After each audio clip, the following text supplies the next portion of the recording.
Hola, buenos días. Gracias por acompañarnos, como de costumbre, a través de nuestra agenda informativa y que hoy nos ocupa un espacio referente al tema de la nueva Corte Suprema de Justicia, la elección de los nuevos magistrados, que hay mucha tela que cortar. Y este espacio nos lleva a un referente en esta materia y que más que un experto, un profesional del derecho, doctor en Derecho Constitucional, Derecho penal, el abogado Carlos Andrés Díaz Bonilla, como lo decía al inicio, un connotado profesional del derecho, que aparte de ser abogado es analista y es también miembro activo de Libertad y Refundación en el departamento de Lloro. Dialogamos con él y sobre todo le damos las gracias por permitirnos entrar al seno de su hogar, porque estamos acá, decidimos platicar con él, una conversación muy amena y ver todas las perspectivas y los puntos referente al tema de la nueva Corte Suprema de Justicia. Abogado Díaz Bonilla, buenos días, ¿qué tal? ¿Cómo está? Muchas gracias. Buenos días. Muy contento aquí recibiéndolos en mi hogar. Y bueno, muchas gracias a ustedes por darme este espacio. Aquí estamos, miren, su humilde morada que nos ha atendido amablemente para hacer este espacio y poder dialogar con usted. Creo que el abogado Díaz, si no recuerda, si no estoy equivocado, es el primer abogado porque naturalmente hacemos programas así en todas partes del país, pero más que todo, como estamos instalados en San Pedro Sula, solo para hacer una referencia, es el primer abogado en progreso que lo abordo con temas constantes. A pesar de su juventud, pues creo que la experiencia que ha tenido en este ámbito es destacable para poder ilustrarnos un poco del ámbito nacional. Abogado, ya entrando en materia y para romper un poco el hielo, vamos a hablar del tema político, cómo anda la política. El político nunca deja de descansar, siempre hace política los 365 días del año. ¿Cómo está la política en el departamento de Lloro? Buenas tardes.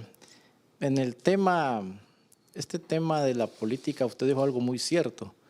La política no se descansa. Cambia de escenarios y cambia de formas de comportamiento, pero no se descansa. El político que está en contienda y pierde su partido, a partir de la toma de posesión del siguiente gobierno, asume otra postura, pero siempre está en política, siempre está en política.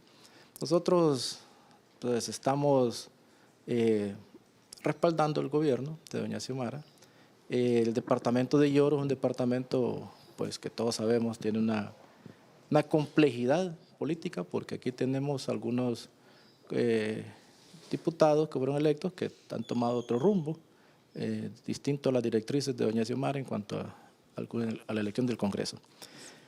Pero esperamos que el día de hoy esos diputados pues, piensen en el país y a partir de hoy pues, que se presenta la lista de esos 45 postulados a magistrados, pues se tome con mucha unanimidad dentro del partido y dentro de del Congreso y se escojan a los mejores 15 magistrados. Esperemos que no haya mayor problema, esperemos que estos diputados pues, tengan la madurez política, Bueno, vamos a ir desarrollando este tema, abogado Díaz, conforme vaya avanzando el tiempo en este programa. Digo esto porque el tema es muy extenso y tenemos 60 minutos para poder platicar con usted.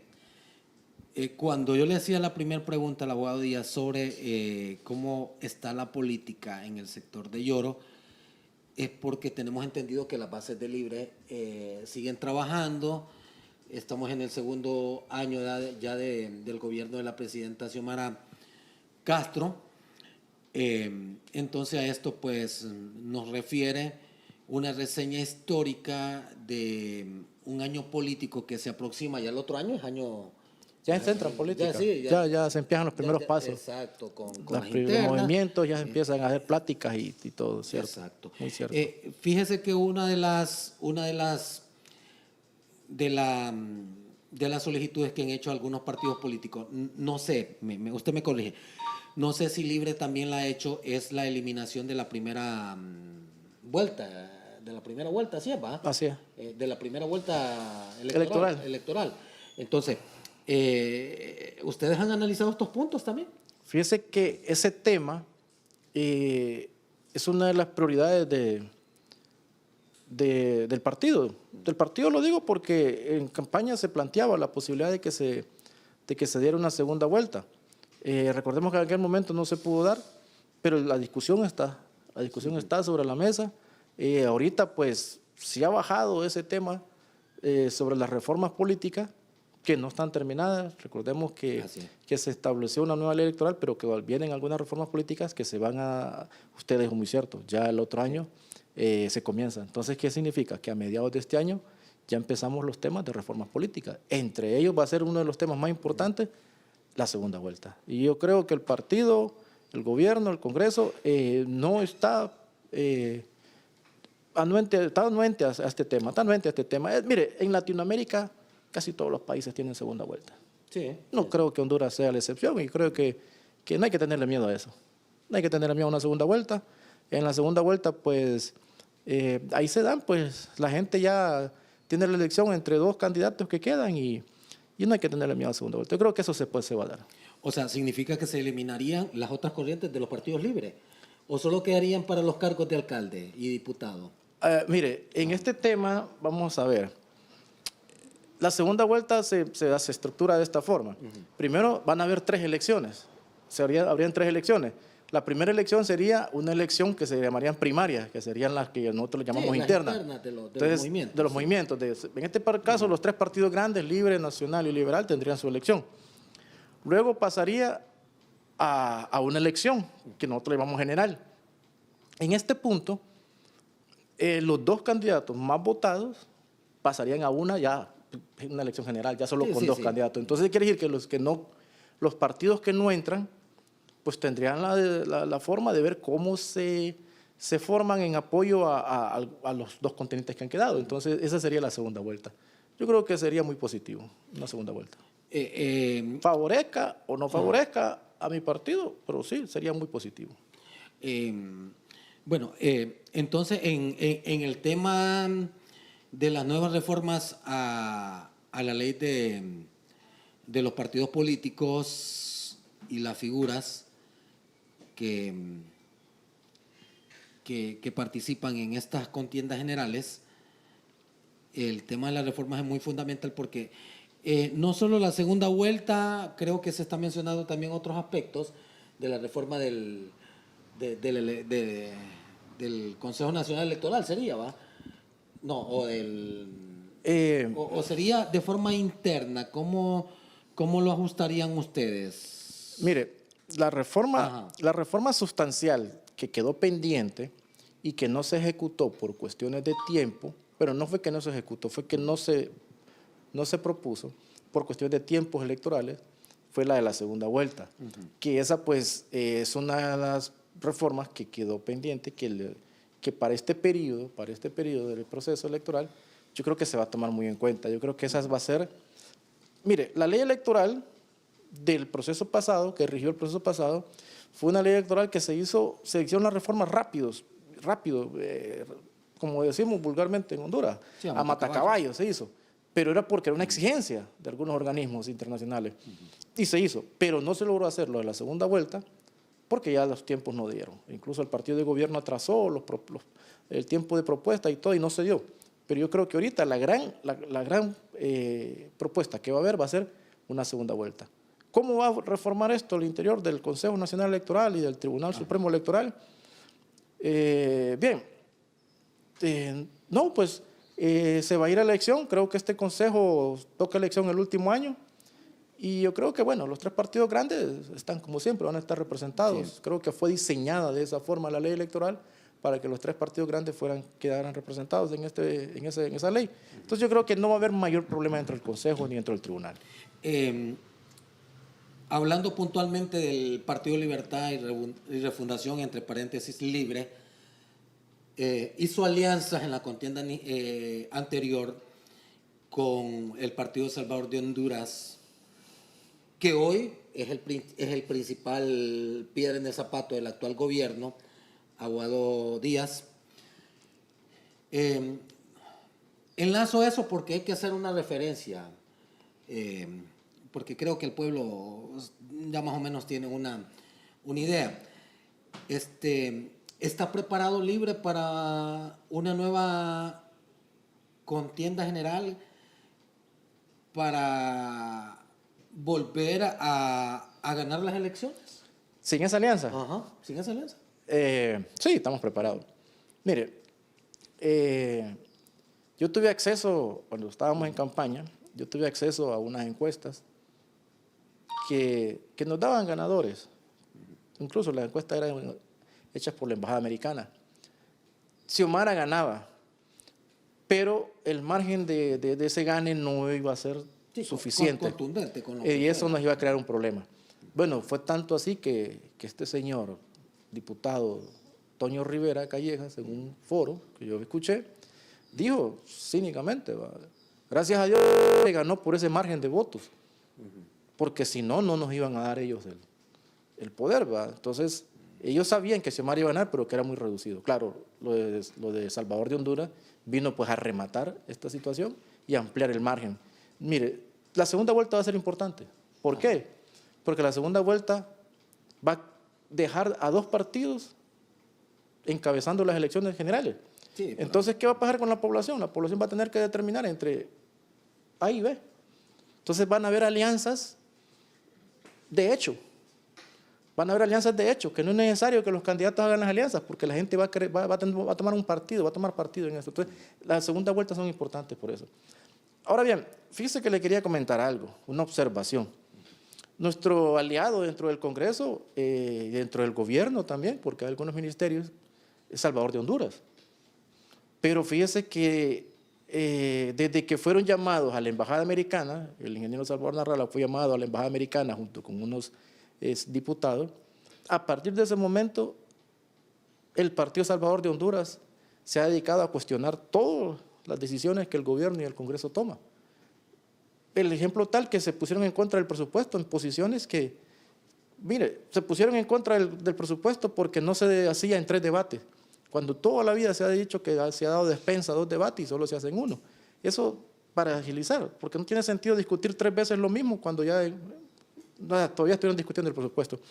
Entonces encontramos bien extraño que después de esa reunión con la Embajada Americana, el Partido Salvador de Honduras ha tomado una postura bien complicada y a veces ni con fundamento, sino solo posturas de en contra. Entonces, yo creo que se tiene que ya ir trabajando, como lo dijo usted, tiene que ir trabajando en cómo hacer esto, que este gobierno camine ya sin alianzas, sin algunas alianzas. Okay. Entonces, estoy entendiendo, abogado Díaz, que la Embajada Americana pudo haber incidido para que el designado presidencial Narrala haya tomado una postura sinónimo de rebeldía o sinónimo de negatividad en contra de las acciones del gobierno. Sí, claro, después esa reunión fue pública y efectivamente después de que se publicó la reunión de la Embajada Americana con el PCH, se toman estas posturas. Claro, dentro del PCH siempre hay 3 diputados que mantienen alguna posición siempre de apoyo al gobierno. Bueno, uno de ellos, el presidente Luis Redondo, sí. El otro, el señor Matius, pues con su suplente. Creo que el señor Tomás Ramírez de Ceiba, creo que también apoya las propuestas. Entonces está dividido el PCH. Entendemos algunas posturas de que sean oposición, mas no comprendemos el hecho de que son posturas sin ningún argumento, simplemente por oponerse. Y más lo del ingeniero Salvador Narrala, que sale unas posturas increíbles. O sea, ¿será que le han prometido? Esta es una suposición mía. Sí. ¿Será que le han prometido lo que pasó en Perú? Que sacan al presidente Pedro Castillo y la designada presidencial asumió el control del gobierno? Aquí no sé si será eso mismo, pero yo creo que Honduras no está para esas cosas. Honduras está para que este gobierno se haga. Tuvimos un gobierno de 12 años de dictadura que se dejó que se terminara porque también comprendemos que si un gobierno no se termina, caemos en una crisis. Entonces, los que proponen crisis y interrupciones del gobierno, esos no son amigos, no son amigos de la patria. Pues. Ya que nos quedamos con el tema del PCH y con su presidente de la bancada, el ingeniero Salvador Narrala, le pregunto, ingeniero Díaz, porque aquí estamos para hacerle preguntas a usted, sin necesidad de entrar en confrontación, porque no venimos a debatir, Esto es una trinchera para el pueblo. Ya han mencionado Marlon Lara del Partido Liberal, el diputado Villegas y algunos representantes del Partido Salvador de Honduras que están siendo perseguidos, cuestionados, amenazados. Bueno, varios términos que se podrían utilizar acá con referente a lo que ellos han mencionado. Le pregunto esto, ¿cómo lo ve usted esto que ellos están denunciando? Bueno, lo que denuncia Marlon, el diputado Marlon Lara, y lo que denuncia el diputado Mauricio Villeda, en cuanto que hay persecución. Sí. Vi el comunicado. Mire, dice que por el asistente del presidente del Congreso, Luis Redondo, les dijo que… Mire, yo cuando lo vi el comunicado, lo vi como chismes de pasillo. Yo creo que fue muy irrespetuoso sacar un comunicado sin tener una base. Y recordemos que solo ellos dos se han opuesto. O sea, la bancada del Partido Liberal, de sus 22 diputados, 20 apoyaron el presupuesto. Significa que solo ellos dos tomaron una decisión similar a la del Partido Nacional y a algún sector del PSH, y que ahora denuncien unas supuestas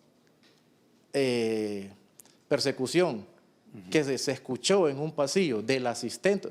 Mire, esto, bueno, yo no le tomo mucha importancia, pues solo faltó que dijera, sin demeritar a lo que las personas tienen su cargo, pero solo faltó que dijera que escuchó que la aseadora decía que iban a haber persecución, solo faltó que pusiera en el comunicado, pues yo no le resto mayor problema a ese y no le doy importancia a ese comunicado. Yo lo siento muy falto de seriedad y me extraña por el abogado Mauricio Villeda. Sí, por eso le pregunto. Es un buen abogado, sí, pero me extraña que se haya prestado a un comunicado tan sencillo y tan superficial como ese. Parece que fuera chisme de pasillo. Bueno, sí, por eso yo le pregunto esto, porque queremos saber su postura.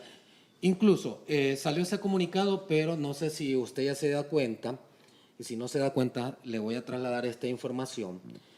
Ya anda en redes sociales una hoja o un comunicado de despido de la mayoría de representantes del PCH en el Congreso Nacional.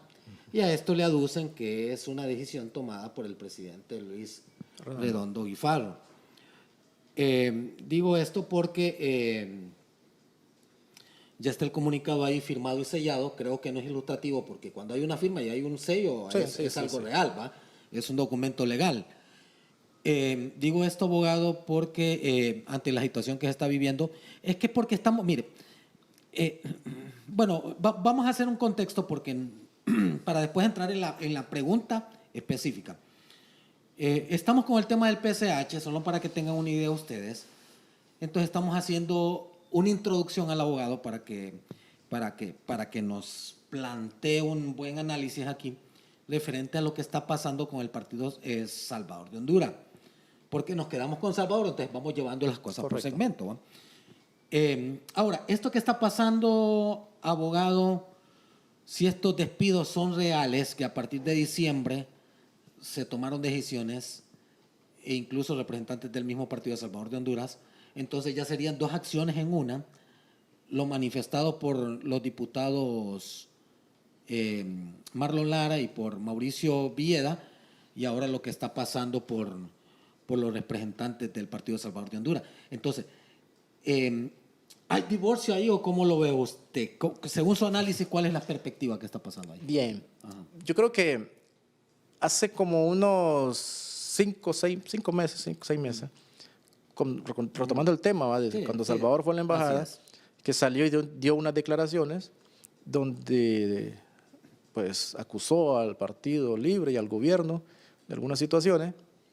Entonces yo recuerdo que en ese momento salió el coordinador del Partido Libertad y Refundación, el expresidente Zelaya, pues diciendo que en vista de lo que el ingeniero Salvador Narral había dicho, pues eso hacía suponer que se rompía la alianza. Así es. Se rompía una alianza en el Ejecutivo, Se rompía esa alianza en el Ejecutivo, pero fíjese, se rompe la alianza en el Ejecutivo, pero más que todo se tomó como que se rompía la alianza con el ingeniero Salvador Narrala, porque en el Ejecutivo el ministro de Salud sigue siendo del PCH, el doctor Matio, y sigue en funciones el doctor Matio. Entonces, está Pedro Barquero. Está Pedro Barquero y sigue en funciones Pedro Barquero, y hasta los momentos yo no escucho que exista alguna intención de ser movido de sus cargos. Entonces, yo creo que se da un divorcio nada más con el ingeniero Salvador Narrala, porque todos sabemos a veces que un poco irreverente en su forma, que a mucha gente le gusta. Somos un país un poco a veces ahí un poco morboso en cuanto a la política y nos gusta esa forma de accionar. Bueno, eso no, cada quien en su punto. Pero bien, yo creo que fue un divorcio más que todo con el ingeniero Salvador Narrala. Ahora, lo que pasa, lo que me está contando del Congreso Nacional. ¿Ya lo sabía usted esto? No lo sabía, pero ya había escuchado algunos rumores. Ahora que se hace oficial o que sale estas notas, pues mire, nosotros vamos a aducir este problema, que es un problema interno del partido, del partido PCH. ¿Por qué es un problema interno? Porque recordemos que el presidente del Congreso es del PCH. Se dio un acuerdo, una negociación donde el presidente del Congreso iba a ser del PCH, el Partido Libertad y Refundación lo apoyó, un sector del Partido Liberal apoyó esa moción y el presidente del Congreso pues es del PCH. Que el presidente del PCH, que es Luis Redondo, presidente del Congreso Nacional del PCH, ha tomado decisión contra sus compañeros, bueno, Libertad y Refundación, sus 50 diputados. Sí, es una decisión muy aparte. Estamos allá. Sí. El presidente del Congreso, pues no sé qué para mí debe sentarse con sus compañeros de bancada y ver qué decisión toma. Mira, yo creo que el PCH tiene una posición envidiable. Uno de sus miembros es el presidente de uno de los poderes del Estado. Sí. Solo es de sentarse. Tienen un tercio del poder del país, los compañeros del PCH, entonces solo es de sentarse. Lo que pasa es que yo he visto, y en persona he visto, posturas, por ejemplo, como de la abogada Maribel Espinosa, he visto posturas como de la doctora Ramos, la otra doctora, mire, que o sea, no obedecen a políticas de partido, no, o sea, tienen unas posiciones que yo en lo personal digo bien difícil. Yo creo que para el ingeniero Redondo se le va a hacer difícil trabajar en su bancada. Eso es el problema cuando los partidos son nuevos, que a veces todos se creen dueños de los partidos. No es que los partidos tengan dueños, sino que los partidos tienen liderazgos. Y esos liderazgos deben de imponerse. Pero ahí el problema es que todos se sienten líderes. Y bueno, yo estoy opinando de un partido que definitivamente no sé mucho de su idiosincrasia, solo lo que he visto. Pero yo siento que ese es un problema interno del PSH, que tienen que solucionarlo sus 10 diputados, con sus 10 suplentes, sentarse y corregir este problema. Creo que el presidente del Congreso, yo lo llamaría a que se reuniera con su bancada. Y a los de la bancada del PSH, a María Espinosa, a la doctora Ligia Ramos, a la otra señora Omaña, a los otros, también que se sienten con el compañero de partido que tienen, porque tiene una posición envidiable, es presidente del Congreso y pertenece a la bancada de ellos. Yo creo que deberían de sentarse. Bueno, ya el tema del PSH lo vamos a dejar a un lado. Esto para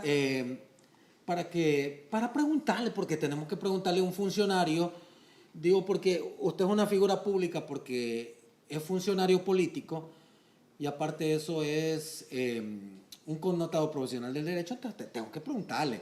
No puedo dejar de pasar desapercibidas estas preguntas con el abogado Díaz Bonilla, ¿no? Sí. Si no me estoy equivocando. Así es. Bueno, entonces, hoy pasamos al tema de la nueva Corte Suprema de Justicia. Usted creo, en pre-entrevista, antes de entrar al programa, usted me decía que el abogado Freddy Cerrato incluso ha quedado fuera de la elección. Y a mí me sorprende, créanme, porque yo no he visto ahorita redes sociales, no he visto WhatsApp ni nada. Entonces, me sorprende esto porque si el abogado Freddy Cerrato, que es uno de los miembros activos del Partido Libertad y Refundación, y sobre todo director presidente. Es ministro. Sí. A rango ministerial. Al rango ministerial del Info, ha quedado afuera. Entonces significa que esta junta de selección nominadora no anda por medias tintas. O sea, Está haciendo las cosas bien. Está haciendo las cosas bien. La han querido desprestigiar. La han querido desprestigiar. Sí, sí, de acuerdo, sí. Pero está haciendo las cosas bien. Entonces, bueno, creo que el abogado Darío García, pero ahí creo que ahí cambia un poco la cosa, ¿verdad? Entonces, Pero bueno, es parte también, es es parte parte de la estructura. de la ¿verdad? estructura. Bueno, pero abogado, lo del abogado Freddy Cerrato me ha dejado ahorita, porque para mí él era uno de los fuertes candidatos a ser magistrado. Correcto. De la Suprema Corte. Entonces, la Junta Nominadora, usted me responde, ¿está haciendo buen trabajo o no está haciendo buen trabajo? Miren, la Junta Nominadora, a criterio personal, yo, Carlos Díaz, le puedo decir que está haciendo un trabajo histórico. Nunca antes se había hecho un trabajo como el que se está haciendo hoy. Esta Junta Nominadora, ya ejemplos claros, se ha quedado al margen el abogado Darío García. Hablamos de Darío García porque es director ejecutivo del IP, aunque él pertenece a la corriente de Jorge Cáliz, pero no debemos de dejar en claro que es un movimiento político, sí, y es de muy la fuerte, línea. y muy Sí. fuerte, pues, o sea, no Darío quedó quedó al margen. no sabía. Darío García quedó al margen. Ajá. Y ahora le toca el turno al abogado Freddy Cerrato, director, cargo ministerial del Info, y también quedó al margen. Entonces, le pongo estos dos ejemplos, sí, claro, hay muchos más. Le pongo estos dos ejemplos de dos funcionarios de alto rango del gobierno que han quedado al margen. Entonces, quiere decir que esta Junta Nominadora no está obedeciendo líneas del Ejecutivo, como muchos han dicho. Han querido desprestigiar la Junta Nominadora. Bueno, se quedó fuera también el presidente del Colegio de Abogados. Mi amigo Rafael Canales. Mando un saludo a mi amigo. Pero Rafael es de la línea liberal. ¿verdad? Él es llanista, es mi amigo. Sí. Él es la línea llanista. Bueno, también pertenece a una fuerte, bueno, un partido político muy fuerte, la tercera fuerza política dentro del Congreso, y también se quedó al margen. Entonces, estamos hablando de que varios partidos han dejado piezas fundamentales en el camino.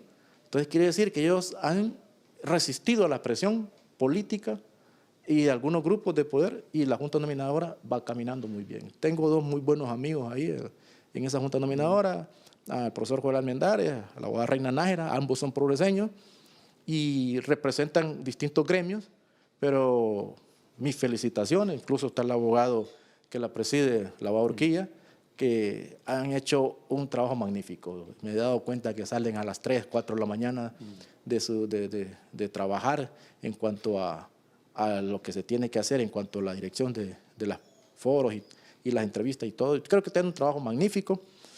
Ha habido denuncias, pero a veces algún colega sale resentido, hay denuncias. Bueno, recuerden algo, que, por ejemplo, están hablando de algunos compañeros que tenían denuncias, que no han sido sacados de la lista, pero todavía hoy se va a presentar esa lista de 45. Ya esa lista que va de 45 se elige sobre una lista de 87. Sí. O sea, que si algunos que están mencionados, pero que no se les fue probado, en este momento tienen la oportunidad también de quedarse fuera. Y ir los 45 que esta Junta Nominadora, que está haciendo bien las cosas, considere más idóneos a ser magistrados. Pasando a 45 y llegando al Congreso, ahora sí, mi amigo, ahí es el tema político. Ahí se puede quedar fuera una eminencia si no tiene un padrino político. Esto hay que aceptarlo. Pasan 45, pero si de esos 45 va un tipo que es una eminencia y que tiene mucha capacidad y todo, pero no tiene la padrino político, pues no. Ya en el Congreso eso ya es un tema político. Pero sí, estamos claros en algo. Van los mejores 45 profesionales. Yo estoy fe de eso, estoy súper seguro, y yo sé que la Junta Nominadora está haciendo un buen elemento, un buen trabajo. Mire, recordemos que en esa Junta Nominadora hay diferentes fuerzas políticas. Hay obreros, hay empresarios, y yo me imagino que han de ser reuniones muy calientes las que se han de dar ahí, pero están haciendo un buen trabajo. Sí, por los intereses que se juegan dentro del campo político. Bueno, el tema de la Junta Nominadora, yo recalco lo que usted decía, que las presiones que tienen los representantes de la misma y sobre todo la no intromisión política antes de que lleguen al Congreso Nacional para la elección de la nueva Corte. Le voy a hacer una plática a usted. Nosotros hoy casualmente hablamos con 5 diputados, creo que 6 diputados hablamos, como a 6 diputados le hablamos. No vamos a decir nombre por ética. Le hablamos a 6 diputados y todos estaban en Tegucigalpa, todos, sí, que naturalmente los viernes ya estaban acá, ¿va? En su pueblo, sí, y de diferentes bancadas políticas. Le hablé a 3 diputados de Libre, le hablé a un diputado del PSH, no, a 2 diputados del PSH, 3 diputados de Libre y 2 diputados liberales. No, le hablé a 7 diputados, solo para ver y escuchar la postura de ellos. Entonces esto nos genera, como periodista, una idea por dónde va el proceso, y ahora con lo que usted anexa de la que ha quedado fuera del combate de este partido llamado magistrado, el abogado Freddy Cerrato, pues creo que la cosa va por buen camino. Entonces, abogado Díaz Bonilla, ya... Que conste, perdón que lo interrumpa, no quiere decir que el abogado Freddy Cerrato se haya quedado fuera, no quiere decir que estaba... eliminado ya. Que está bien o está mal, sino que llama mucho la atención que una de las personas del gobierno se quedó fuera, ¿va? No sé por qué motivo, ni puedo satanizarlo y decir, no merecía, ¿va? Puede ser que sea, pues sí, que sí lo merezca, pero yo lo llamo la atención eso, de que un elemento de esa naturaleza se quedó fuera. Bueno, la Junta Nominadora no está obedeciendo líneas del gobierno. Exacto. Sí, es porque todo el mundo, es por el ya lo satanizan. Exacto. No entró lo quedó fuera. Ya lo satanizan, que tiene vínculos aquí, tiene vínculos allá. No le quiero decir eso yo, no quiero decir nada de eso.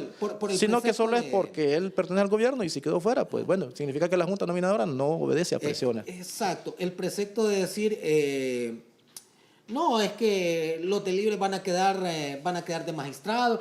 Sí, este es el director presidente del INFOC o el magisterio, el secretario del INFOC, el otro es el presidente del Colegio de Abogados, entonces estos están bendecidos por Mel Zelaya, el otro está bendecido por Gianni Rosenthal, o el otro es el bendecido por la presidenta por Jorge Calix. Entonces, o Jorge Calix, entonces imagínense.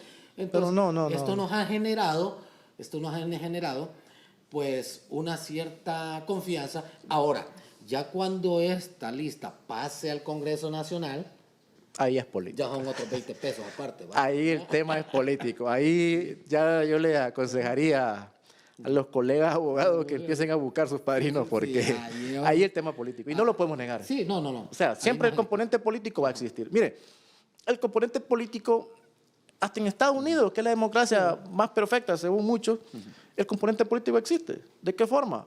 El presidente de la República nomina directamente a los magistrados. Así es. El Congreso solo los aprueba. Y es una persona, dice, yo te nomino a vos, te mando al Congreso y el Congreso me confirma la nominación. O sea, allá todavía es más político, ¿va? Aquí, pues, bueno, nuestra democracia, pues, se está mejorando. Usted, mi amigo, puede recordar de cómo se elegían los magistrados antes. De acuerdo. ¿Me entiende? Ahora, pues, estamos mejorando. Yo, como usted dijo, una palabra muy cierta ahorita, esta Junta Nominadora da mucha confianza. Da mucha confianza. Hasta los momentos, creo que hoy termina su función en la Junta Nominadora, entregando la lista, y yo creo que deberían estas personas de tener un reconocimiento muy especial. Han hecho una gran labor por el país y hasta el momento creo que es la mejor Junta Nominadora que ha existido. Yo voy a partir de la idea que usted me dijo de que es gran amigo con los 2 representantes de la Junta Nominadora, que son progreseños.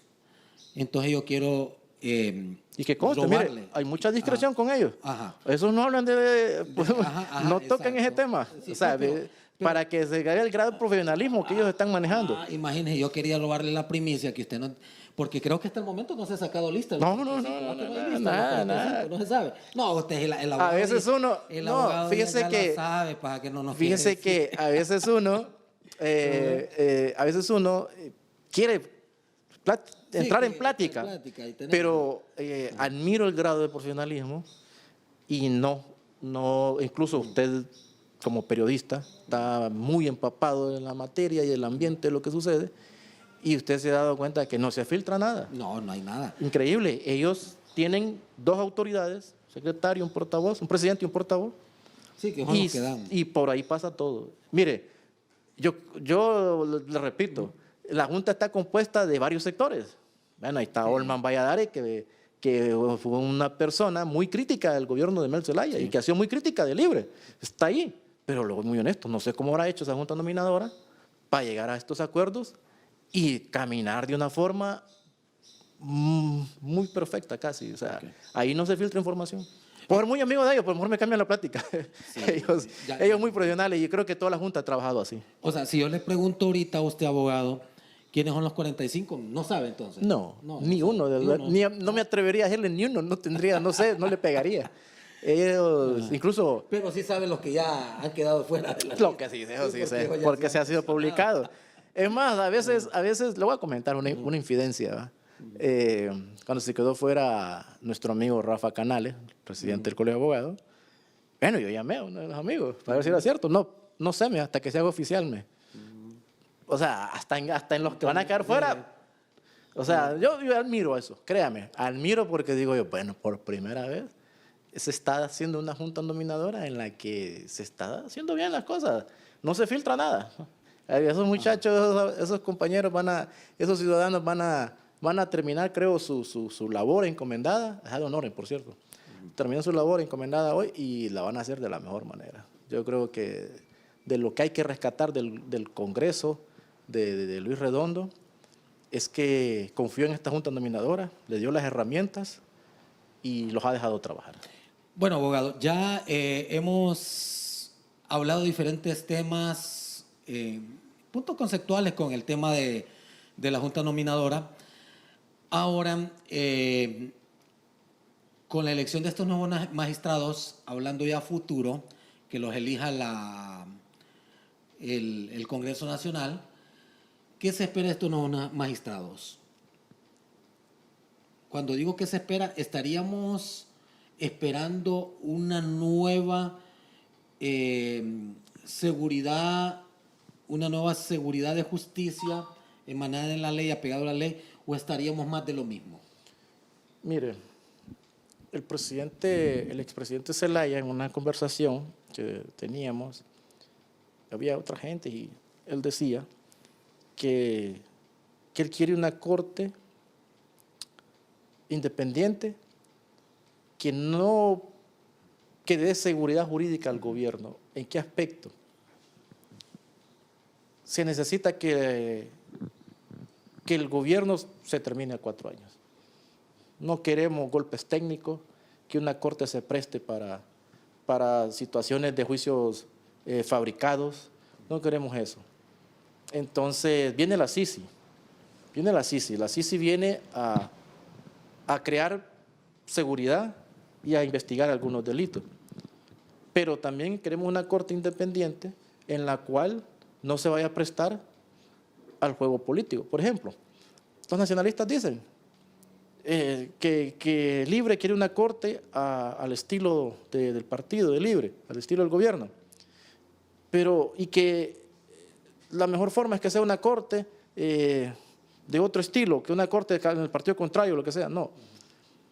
Lo que nosotros queremos es que sea una corte, y lo que esperamos es una corte que no se entrometa en situaciones políticas. ¿En qué aspecto?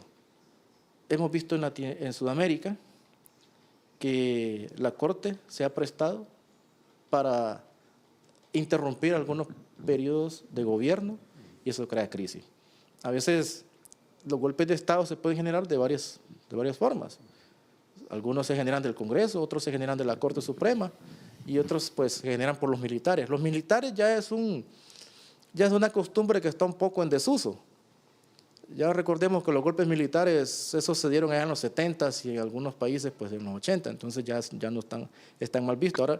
Ahora los golpes de Estado se generan de los demás poderes del Estado. Algunos golpes de Estado se generan en el Congreso y otros en la Corte. Entonces lo que se quiere es terminar estos 4 años, que se termine, que se dejen sentadas las bases para un proyecto de país y que la Corte pues sea independiente, no tenga injerencia política. Eso es lo que se quiere, una Corte sin injerencia política, que se dedique a su trabajo judicial, que dé seguridad jurídica a la gente y que no tenga intromisión en la vida política. ¿Y de los magistrados que ya van de salida? ¿Cómo destaca el trabajo de ellos usted?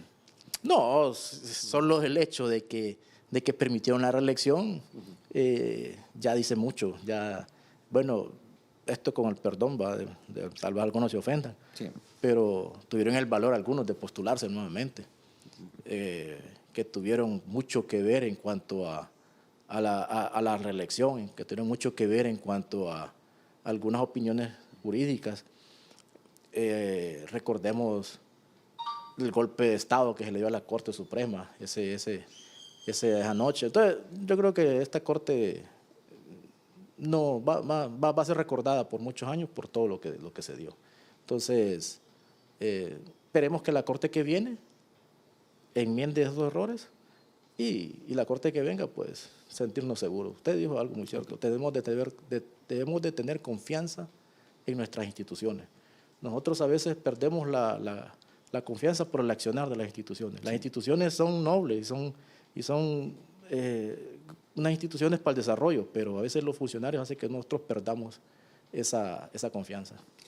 Abogado, el presidente magistrado de la Corte Suprema de Justicia, el abogado Rolando Argueta, últimamente ya para irse de vacaciones él, pero de forma permanente, de este poder legislativo, de este poder judicial del Estado, que diga, ha dado varias declaraciones ha dado, entre ellas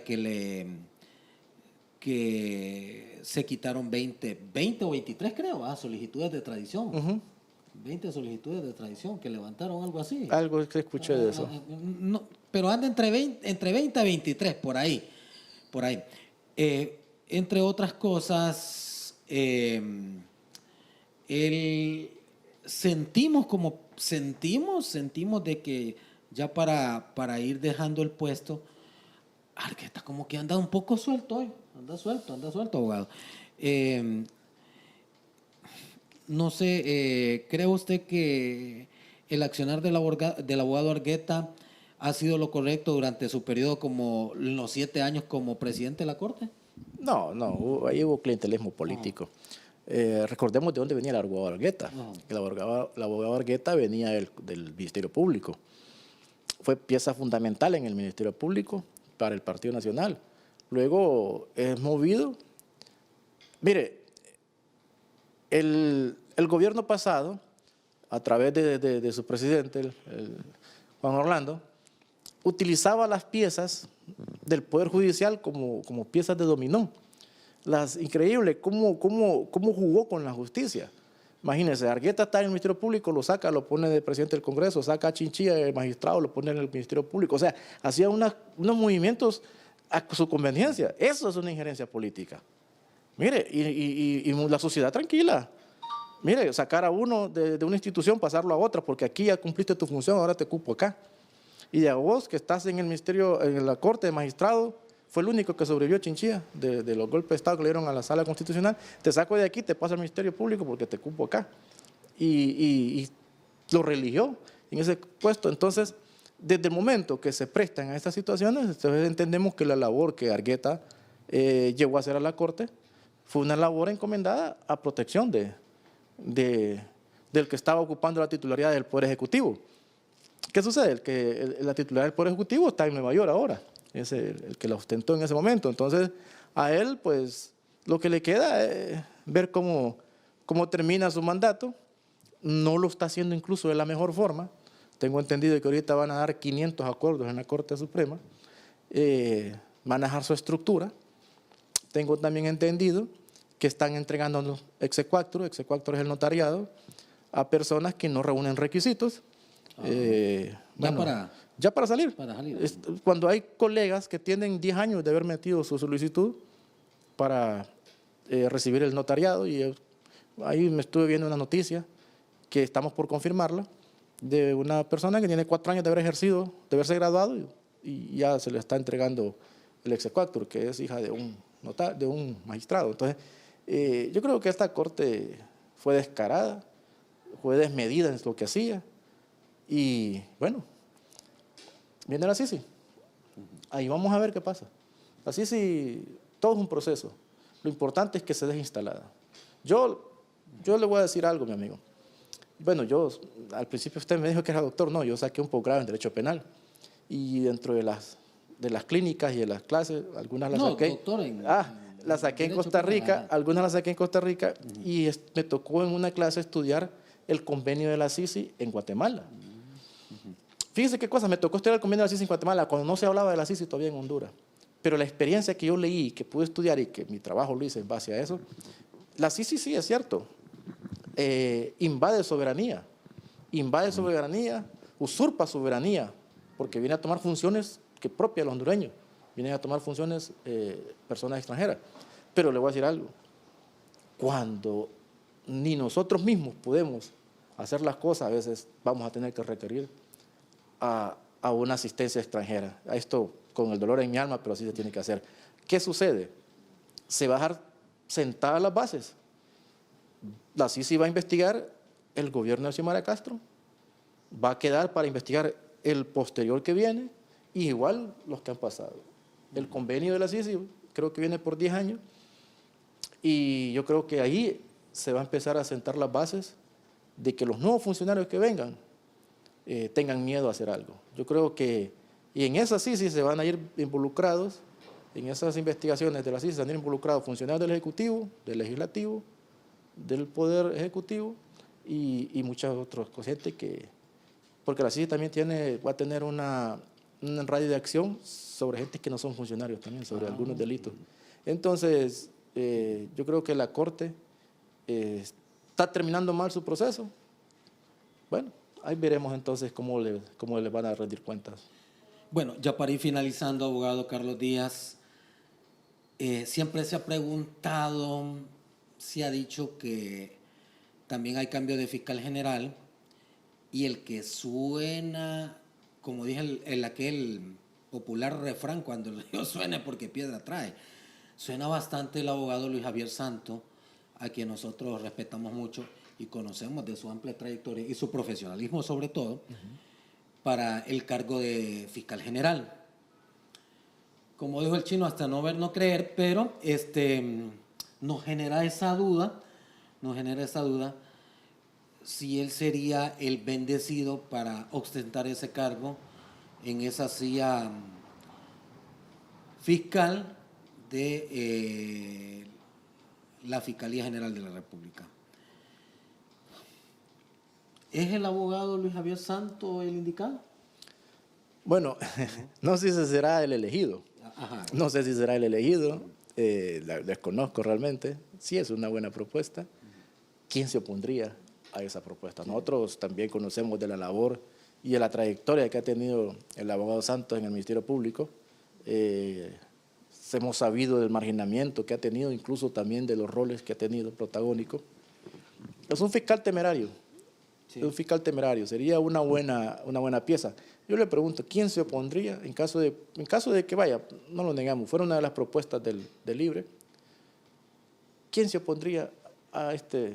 Claro, se opondría gente que tiene cola que le pisen, ¿no? Entonces, no quiero decir que sea él, la verdad, desconozco.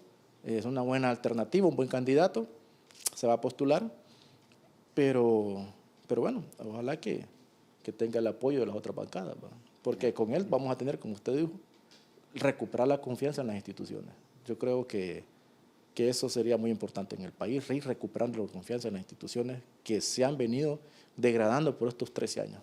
Entonces yo creo que el fiscal Santos sería un buen elemento. Es más, creo que tal vez sería, no sé si el primer fiscal de carrera que ocuparía ser fiscal general. Creo que sería el primer fiscal de carrera hasta ser fiscal general. De ahí los demás solo han llegado a ocupar la... Sí, por la trayectoria que él lleva. Sí, creo que sería el primero.